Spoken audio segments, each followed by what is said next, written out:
C'est un plaisir de recevoir Thomas Collin, astronome amateur et membre du club d'astronomie Jupiter de Trois-Rivières. Il vient nous parler de sa passion, l'astronomie. C'est un ingénieur. Ah, ouais? Mais j'étais pas ingénieur dans ce temps-là. Non, OK. J'ai pas lu mon miroir, je peux monter à dans le ciel. Ça, c'était un petit. On l'a enlevé, ça paraît mieux. C'est l'équation du temps.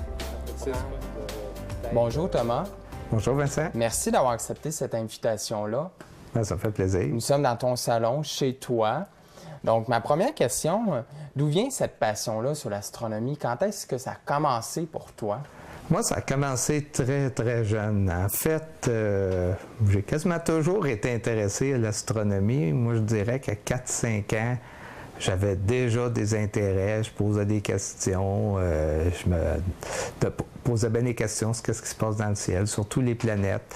J'avais des encyclopédies à la maison pour enfants. Puis le chapitre qui m'intéressait dedans, c'était celui qui parlait des planètes.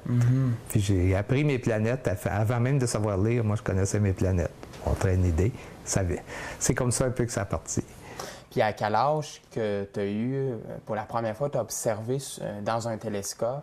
Ça a pris quand même du temps. J'ai pas eu ma chance tout de suite. Je peux dire que j'ai eu... je devais avoir 14 ans à peu près la première fois que j'ai eu la chance d'observer d'un télescope de quelqu'un d'autre. Puis vers 15 ans, bien là, j'ai eu en cadeau un télescope de 3 pouces de diamètre avec lequel là, j'ai pu observer les planètes. Puis j'ai commencé à trouver des nébuleuses avec. En fait, j'ai fait quelques années d'observation avec un petit télescope puis je voyais là, que j'avais vraiment le goût. Là. J'avais même pris des petites photos de la Lune au travers. Ah oui. Avec un petit appareil bien ordinaire. Fait que j'étais bien fier de moi parce que j'avais réussi des photos. Puis les autres me disaient que ça prenait de l'équipement plus sophistiqué pour le faire. Qu'est-ce qui te passionne sur l'astronomie en général? Il y a beaucoup d'affaires qui me passionnent parce que moi, je suis curieux puis j'ai de la curiosité. De nature? Je suis curieux de nature. Curieux de nature. Bon, ça l'aide déjà. Ça aide beaucoup. Fait que des affaires que j'aime, j'aime bien gros observer les planètes, j'aime observer le ciel en général. J'aime faire de la photo aussi. Je fais pas de la photo très avancée, mais j'aime ça sortir des photos quand même comme des aurores boréales, des photos de la Lune, des photos de la Voie lactée quand j'ai une chance d'aller à la campagne. Fait que je prends un peu dans chaque sorte de photo. Fait que ça, c'est toujours intéressant. Puis visuellement, bien, quand il y a des phénomènes comme des éclipses, c'est toujours agréable aussi. Puis un objet qui est toujours un des plus beaux à voir en astronomie, c'est Saturne avec ses anneaux. Justement, ça prend quel genre d'équipement pour s'initier à l'astronomie, par exemple sur un télescope?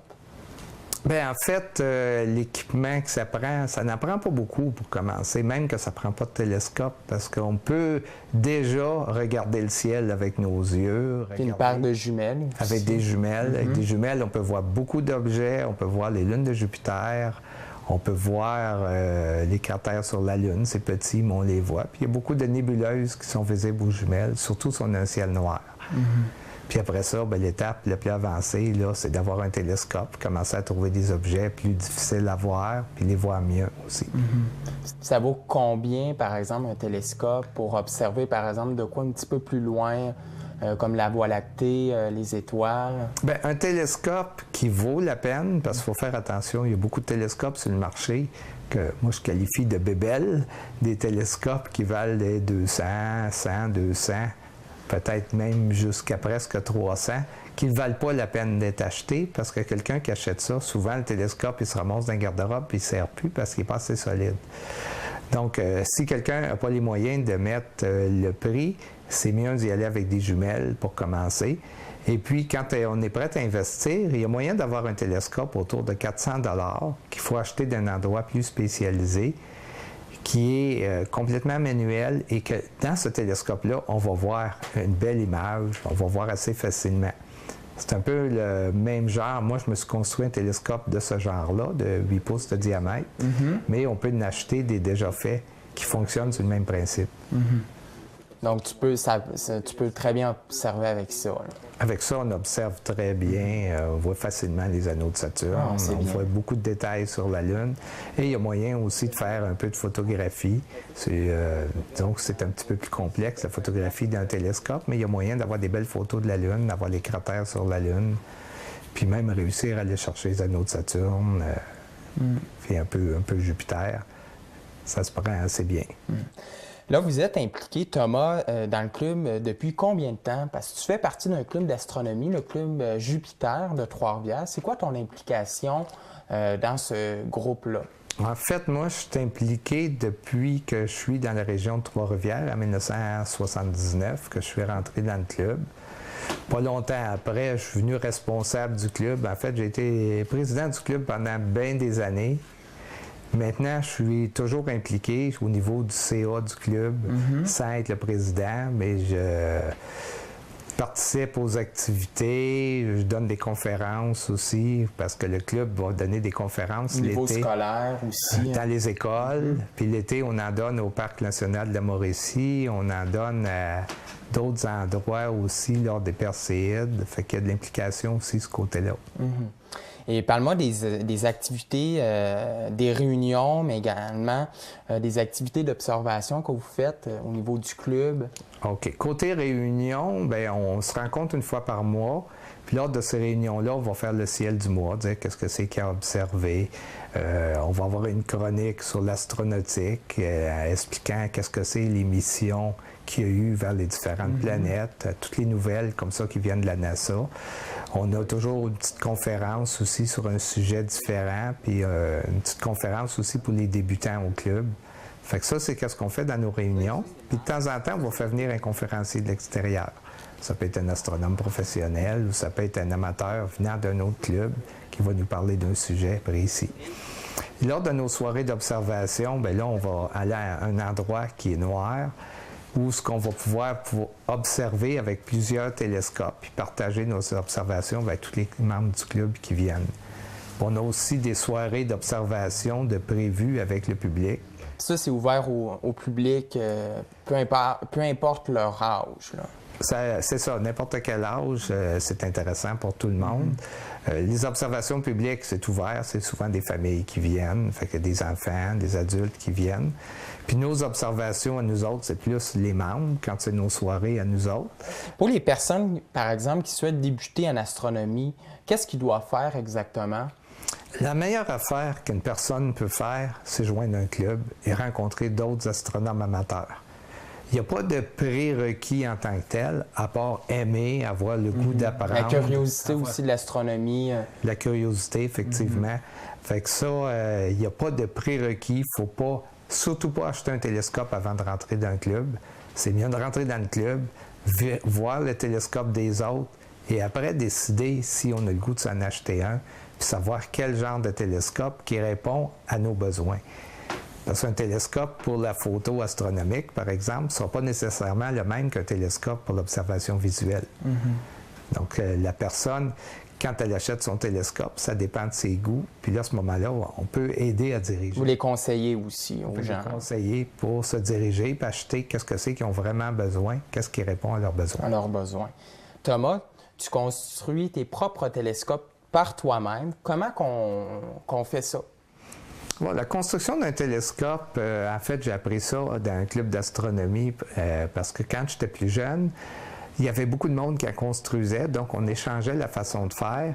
Il faut polir nos miroirs. Le miroir, dans un télescope, au fond, il y a un miroir concave.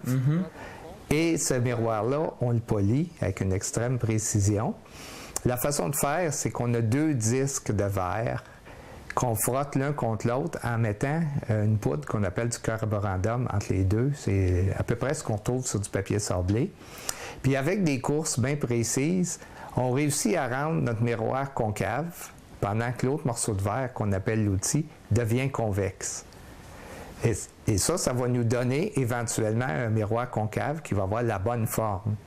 Et après ça, il faut faire disparaître toutes les traces laissées par le carborandum. Donc, on va le polir avec du carborandum toujours de plus en plus petit. Et après ça, on va le polir avec ce qu'on appelle du rouge à polir pour qu'il redevienne complètement transparent. Et après ça, on a un appareil pour tester la figure, s'assurer que tout est beau. Et quand tout est beau, on l'envoie pour se faire mettre une couche d'aluminium sur le dessus du miroir. Ça représente combien de temps de travail, ça? Surtout la première fois qu'on le fait, parce qu'on apprend en même temps, ça peut impliquer une centaine d'heures d'ouvrage. OK. Quelqu'un qui est habitué va peut-être le faire en 50 heures, parce que quand tu le fais la première fois, ben, tu fais des petites erreurs, il faut t'es corriger. Des ajustements aussi. Il y a beaucoup d'ajustements parce que tu apprends en même temps. Moi, j'en ai poli 2, en fait. J'en ai un 3e qui n'est pas fini.